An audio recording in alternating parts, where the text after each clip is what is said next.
Little boy discovered in shock that his mom, while his drunk dad was sound asleep, had covered the seatbelt buckle with glue. Then she buckled it right back up. Afterward, using the excuse that the alcohol smell was too strong, she deliberately opened the car's sunroof. At that point, the boy still had no idea his mom was setting up a fake scene of his dad's accidental death. When the car drove along a remote mountain road, the woman seized the chance, sharply turned the steering wheel, and headed straight into the lake below. Bone-chilling lake water flooded into the car in an instant. The woman screamed loudly, pretending to be terrified. The drunk husband woke up right away, ignoring his own safety. He tried to get his wife and son to escape through the sunroof, but when it came to himself, he found the seatbelt simply wouldn't unbuckle. At that moment, the woman swiftly swam to shore with their son. Once they were on land, the woman couldn't help bursting into laughter. The boy knelt on the ground, begging his mom to save his dad, but the woman yanked her hand away from the boy and took out a remote to close the sunroof. Seeing that, the husband instantly broke down. Even if the seatbelt came undone at that moment, the cabin was already filled with lake water, all electronics completely dead, and neither doors nor windows would open. Just as the man was in utter despair, his wife turned around and came back. To his surprise,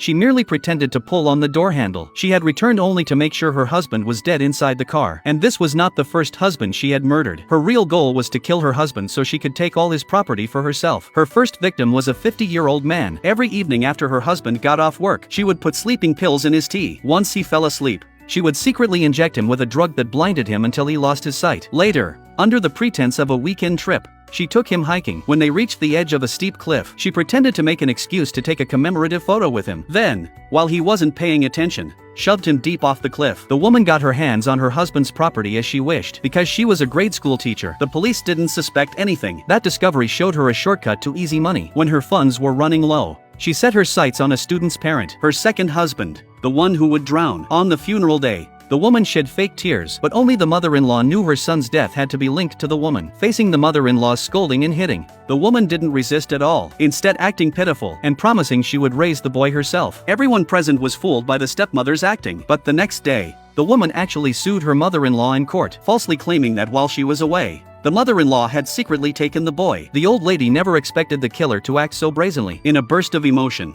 she lost control and publicly accused the judge of not serving the people, even going over and starting to hit her daughter-in-law. That loss of composure only made the daughter-in-law seem more innocent. But just when everyone thought the outcome was settled, the mother-in-law carelessly mentioned that her daughter-in-law's ex-husband had died suddenly in mysterious circumstances, and now her own son had drowned for no reason. All of this must be connected to the woman somehow. That made the naturally suspicious judge instantly doubtful, and the judge's identity was far from ordinary. Strictly speaking, she wasn't human. Her true identity was actually a demon judge from hell. She had once made a major mistake during a trial in hell, so she was punished by being sent to live among humans. She had to personally sentence 10 especially wicked criminals within a year, or she would suffer a fate worse than those evil people. So she wrote the woman's name in front of a mirror, and with a special ability, glimpsed all the woman's secrets. Only then did she realize the woman really had killed both her husbands, and was now setting her sights on her stepson. Not drowning the boy at the time was to clear her own suspicion, because the husband's insurance payout was, by rule, split half with the son. To get that money, she had to keep the boy under her control first, then find a chance to kill him and take the whole sum. But the woman didn't know that while she was secretly tampering with her husband's seatbelt, the man had witnessed the whole thing. Still, the woman seemed to sense it, so she began threatening the boy. If he revealed what happened, the next person to suffer would be his grandma. Fortunately, that day, missing her grandson, the grandma quietly took the boy back to the countryside while the woman was out. Fearing exposure, the woman then sued her mother-in-law in court, hoping to use the law to gain custody of the boy. Unexpectedly, at the trial she faced a hell judge. After learning the details, the judge ruled that because the child willingly chose to live with his grandma, the grandma would receive a suspended sentence. As for future custody arrangements, the mother-in-law and daughter-in-law would need to resolve it themselves. For now, the boy remained in the grandma's care, so the woman went to the house herself to demand the child, but the grandma firmly stated she would never let her grandson fall into the hands of a killer. The woman had long anticipated the grandma's stance, so she decided to use some tricks, but she had no idea every move she made was already expected by the judge.